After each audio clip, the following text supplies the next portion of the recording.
राधे राधे। शर्मा जी की कहानी चैनल पर आप सबका हार्दिक हार्दिक स्वागत, अभिनंदन।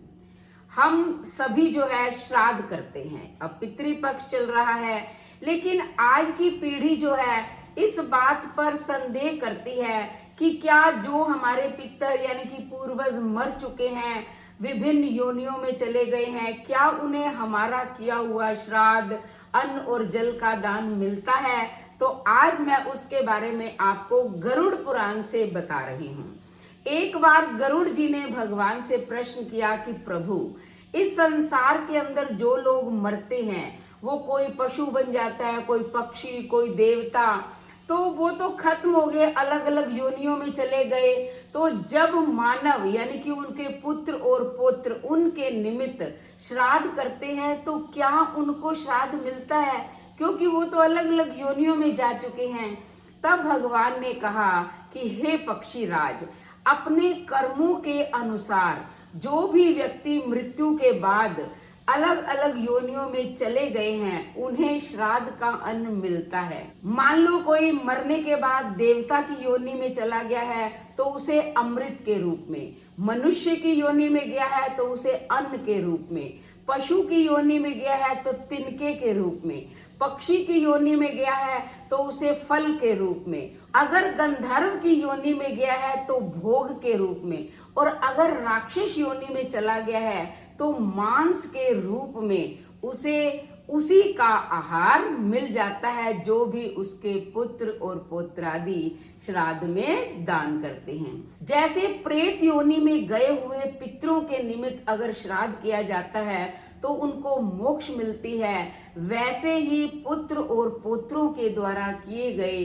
श्राद्ध का आहार व्यक्ति जिस भी योनि में होता है उसे उस योनि में मिल जाता है। अब देखो, जैसे गाय का झुंड अगर तितर बितर हो जाए तो बछड़ा जो है वो अपनी माँ को पहचान लेता है, वैसे ही पितर लोग जो उनके स्वजन उनके निमित्त श्राद्ध करते हैं वो उसी रूप में आकर ग्रहण कर लेते हैं। श्राद्ध के दिन आने पर पितर लोग बड़े प्रसन्न होते हैं कि जो उनके परिवार के लोग हैं उनके निमित्त अन्न और जल का दान करेंगे। तो वो ब्राह्मणों में वायु के रूप में आकर ग्रहण करते हैं। विश्व देवों के रूप में जो पितर हैं वो ग्रहण करते हैं, क्यों विश्व देवों को हम भोजन खिलाते हैं तो वो प्रसन्न हो जाते हैं, विश्व देव प्रसन्न होते हैं, देवता प्रसन्न होते हैं, तो वो पितरों को भी प्रसन्न कर देते हैं, तृप्त कर देते हैं। जैसे कोई महिला मान लो गर्भवती है तो वो जो ग्रहण करती है अन्न, तो वो उसके गर्भस्थ शिशु में आहार के रूप में उसे मिलता है। वैसे ही जो भोजन हम ब्राह्मणों को खिलाते हैं वो हमारे पितरों को मिल जाता है, क्योंकि पितरों का नाम और गोत्र लेकर जब हम दान करते हैं, भोजन खिलाते हैं, तो पितरों को वो उसी रूप में मिल जाता है जिस भी योनि में वो होते हैं।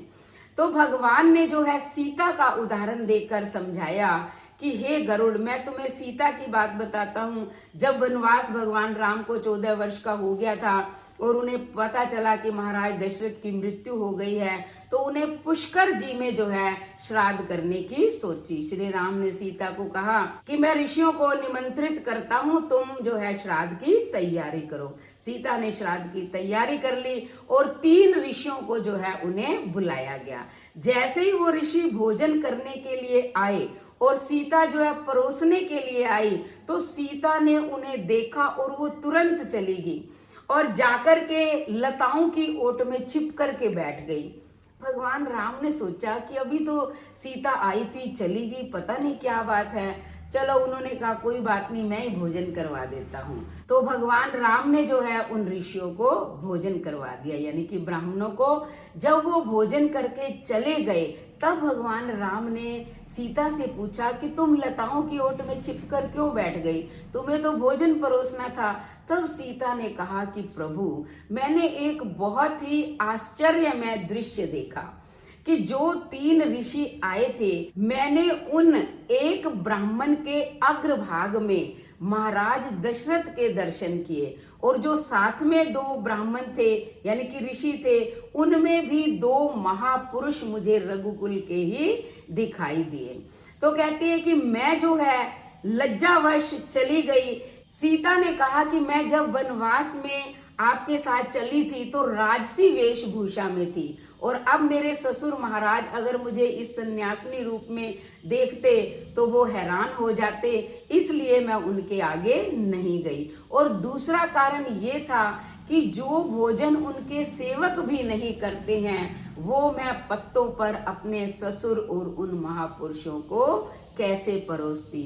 तो सीता ने जब ये बात बताई तो श्री राम और लक्ष्मण भी बहुत हैरान हुए।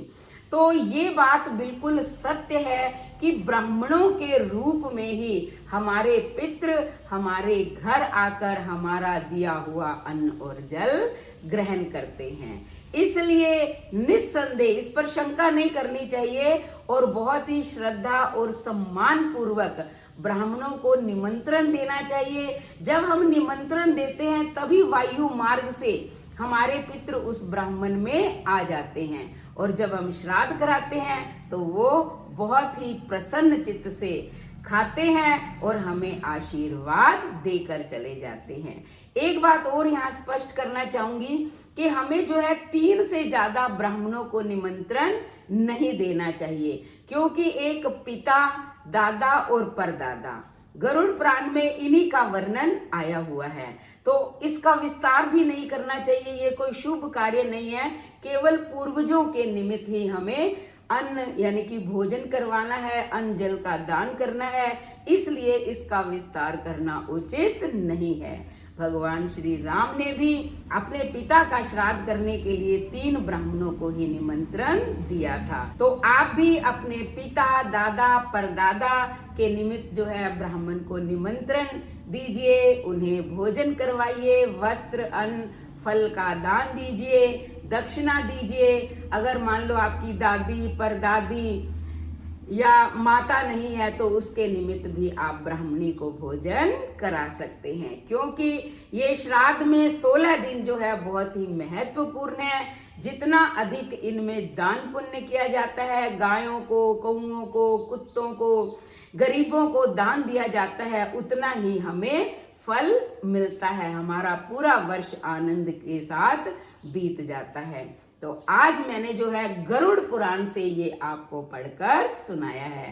तो आप भी निश्चिंत होकर इस श्राद्ध पक्ष में अपने पितरों के निमित्त ब्राह्मण और ब्राह्मणी को जिमाए, अन्न, वस्त्र, फल, जल का दान करें। उसके बाद क्या करना है, अगर आप चैनल पर नए आए हैं तो पहले चैनल को सब्सक्राइब करें, लाइक और शेयर करें, कमेंट करें और बेल आइकन के बटन को दबाएं ताकि ऐसी ही धार्मिक वीडियो का नोटिफिकेशन सबसे पहले आपको मिले। धन्यवाद।